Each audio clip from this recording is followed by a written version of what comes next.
Welcome back. Well, a recent find in Putnam Hall is showing us that there may be a silver lining to seasonal rain shortages. But TV20's Chris Gilmore reports that some residents would prefer to leave the precious artifacts beneath the surface.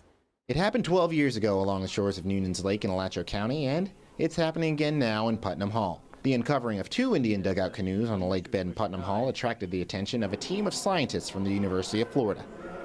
Our scientists went out to document the canoes first and foremost, to take their location, to document their size, their dimensions, the kind of shape that the canoe had, and to also take samples of the wood. The rainfall deficit last year for north central Florida was 15 inches. Compare that to the 7.5-inch deficit so far this year for the area, and it's no wonder Doug Johnson's lake is drying up. He's watched it happen for the past decade he's lived here. Well, I think you can see the dock behind me.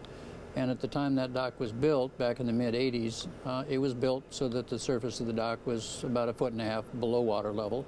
And as you can see now, the entire dock is out of the water and considerably more than that. So it's gone down many, many, many feet. And as shores like his around the county have dried up, people have been flooded with history. As exciting as it may be, museum officials say it's important to handle these artifacts with care. The 2 canoes found earlier this week in Putnam Hall are very similar to the one found at the Museum of Natural History here in this case. The only difference? This one's completely exposed to the air, which is dangerous in terms of preservation.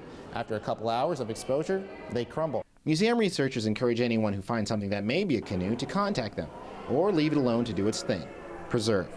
The preservation of the canoes and the landscape is just part of the reason why Johnson is so eager to see the rain reach his corner of the Sunshine State. Well, it will put our backyard kind of back to where it was if we get enough water, and it will cover up those artifacts that have been uncovered because of the drought, and that will continue to preserve them the way they have been preserved for so long.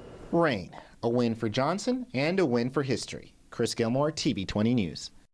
Scientists are guarding the exact location of the canoes to prevent vandalism. Meanwhile, they are now working on raising money to cover the radioactive carbon dating costs for the wood samples from the canoes.